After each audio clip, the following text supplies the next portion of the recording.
you think that you're rich because you've got money, but money is abundant. But things are now scarce because money is abundant. And you go back to, again, pre-war. If I remember watching a documentary of this chap pre-war, and I think he was something like a postman or a milkman, and he had a 4-bedroom detached house with like 5 children and a stay-at-home wife. And you try doing that today, right? What was he delivering? Little shots of cocaine for the housewives? The thing is, pre-war you didn't need to. It was just. You just had it. Money was scarce, but things were abundant. Now we're the exact opposite. You can have a lot of money, but if you try and deploy it for something, if you want to spend it on services or digital stuff or whatever, then have at it. You can do that all day long. If you try and build a house, you suddenly find that the things, they just aren't there. It's a phantasm. I don't know whether that's narcissism or Machiavellism or what's going on. It's narcissism. Narcissism is rooted in a grandiose, fictional attachment to a fantasy version of yourself and your life.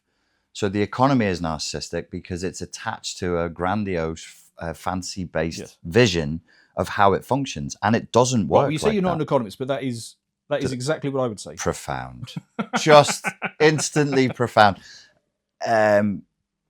So I don't want to, obviously affirmation bias is so tempting. It just sounds though, because it's come from the early 70s specifically, when we know like the great classics of literature on narcissism by Lash and people like that, that's when they started being written.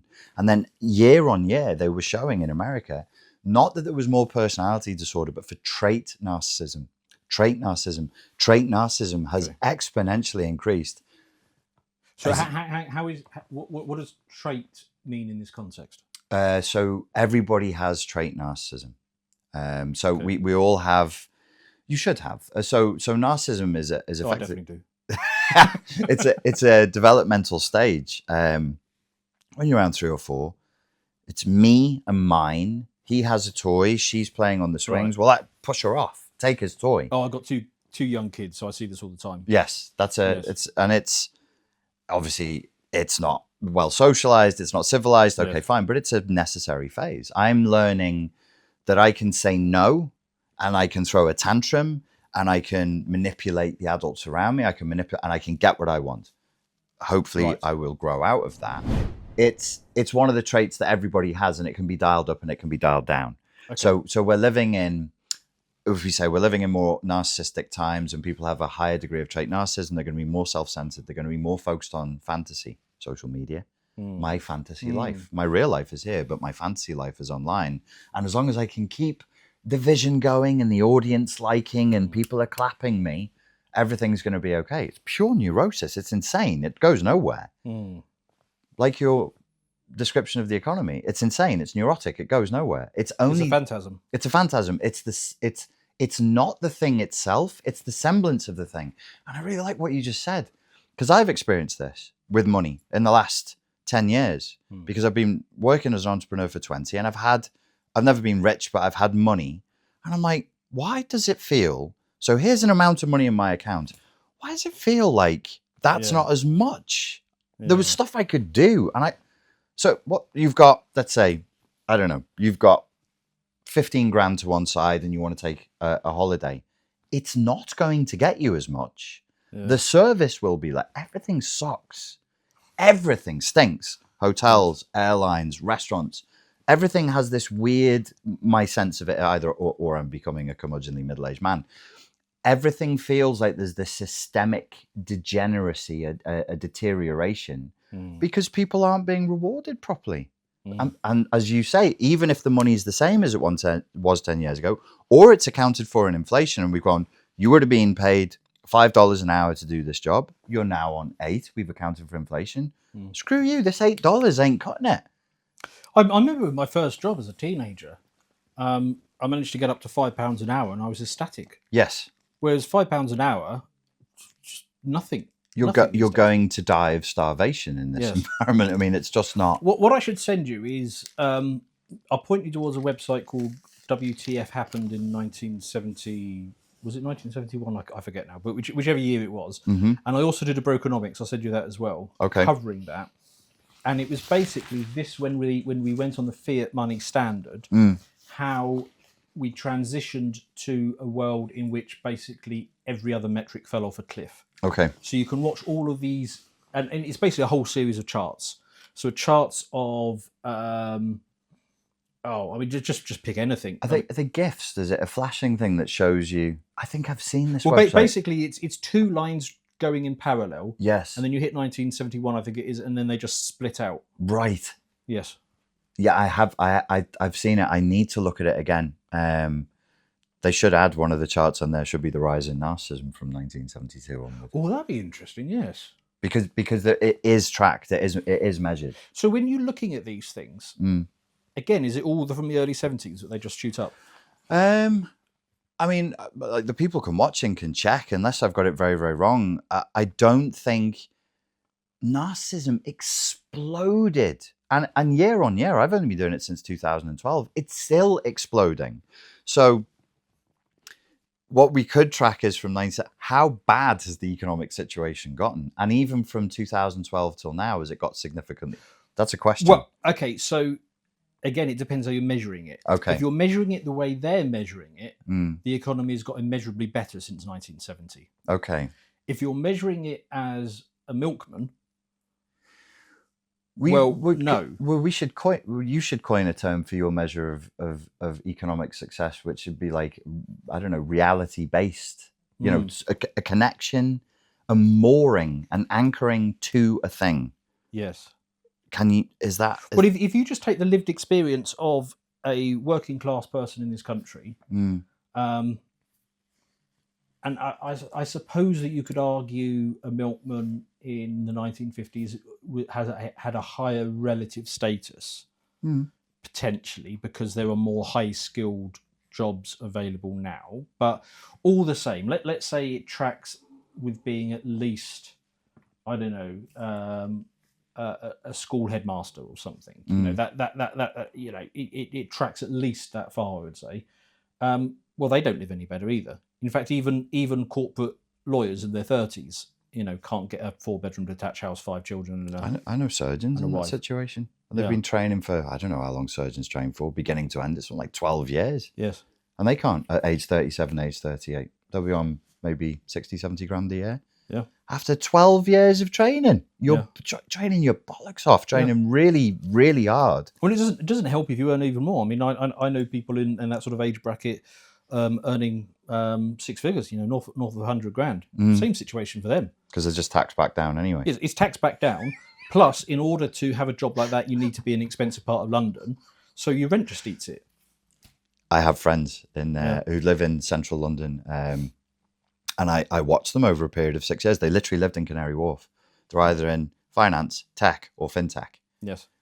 And they were very proud of their. It's a group of they're British-born Chinese people, and they're all centralised around badminton. So I have my 5 friends from up north, and then there's an extended group of 40 people, which means I can keep up to date with 40, which is fun for me from the psychology point of view.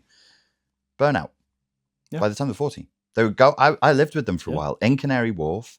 They leave at 7:30 in the morning. They do not re-enter the house until 9 o'clock at night. Yes, I know this well. Yeah. They tried to have children. They were so stressed, so drunk, so smoking so much, and so overweight. They became infertile. They couldn't have kids. Yeah. So I mean, I think I might have been heading down that route. So my experience was I was in venture capital. And exactly. Oh, like you'll have seen this world. I had a young daughter. Yeah. And I would leave the house before she woke up, and I'd get back home after she'd gone to sleep. Were you in London as well? Yeah. And I was like, what the hell am I doing here? And quite often on the weekend, I'd be jetting off somewhere because I had to be somewhere on Monday abroad, or I needed to attend something. So I hardly ever saw my child. I hated the commuting and all of the stuff that went with it. The salary was good. Yeah. But then what really tipped me over the edge is I found myself Googling for stab-proof vests. Really? Yes. Where in London were you living? Well, I was actually living out somewhere quite nice, but you have to go through all the rest of it. Yeah. But it had been in the news quite a lot. Yep. And I mean, I'd lived in less nice areas as well. Yeah. And, you know, a couple of times you get the thing where a small group of lads kind of size you up. They ask you a stupid question. Don't they? They ask you a stupid question to see how you nonsense. react. And, you know, because I'm just a disagreeable bastard, I always just tell them, "Oh, piss off," or something like that, which is not very polite, but it tells them that just wait for the next guy. Yeah. If you're a bit disagreeable. But yeah, so I'd had a couple of incidents where I didn't think anything of the time, and then I thought back 10 minutes later, oh, they were checking me out to see if they could mug me. Yeah. And just living in London in general and all the news flow, I found myself Googling for a knife-proof vest while never seeing my daughter and being tired, being fat, because if you live like that, you just had to grab a McDonald's or a Burger King at the station. I've lived like that for 2 years, and I don't know, would be able to get a nutritionist or something. If you're under office lights and you're not sleeping properly because you're never catching up on sleep, you're relying heavily on caffeine. It does something. Junk food, and junk food. Alcohol. That was a big part of the life. Alcohol's a big part of it. So you're upping your calories week on week, month on month, year on year. Your appetite tends to go up. Yes. I don't know, like, I've lived in hot countries where I'm walking around outside. I'm averaging about 3 or 4 hours a day. Appetite goes, as stress goes down, appetite goes down. Oh, yeah. Something about those environments. I think the adrenaline, you're surrounded by strangers. You're worried you're going to be stabbed. Back into work. We're doing this, we're doing that. Your body starts craving like fast release, sugary crap. Yeah, all food. of that stuff. And I found myself just looking at myself thinking, what in the hell am I doing? This is the life. I'm winning. Why am I doing this? And then when you start to think about it from that point of view, it's like, should I? No, I clearly should not be doing this. Yeah. This is just wrong. Yeah. So I just thought, I'm just going to get out of this. So, okay, so here's how that relates to narcissism. There's an idea within narcissism that, without going too deep into the psychoanalytic theory, essentially, I'm a narcissist, let's say. I internalize a very judgmental and harsh, brutalizing parental figure inside my mind, and it's running all the time. And it's telling me, look, if you don't acquire people and sacrifice their time, their attention, their love, their care, their trust to me, to a Moloch, effectively like this evil Moloch god, I'm coming for you. And I think when I saw my friends, I was like, they're sacrificing their youth, even their fertility, to this great Moloch beast in return for what? And does it have to be a father, or can it be a government or an economic system?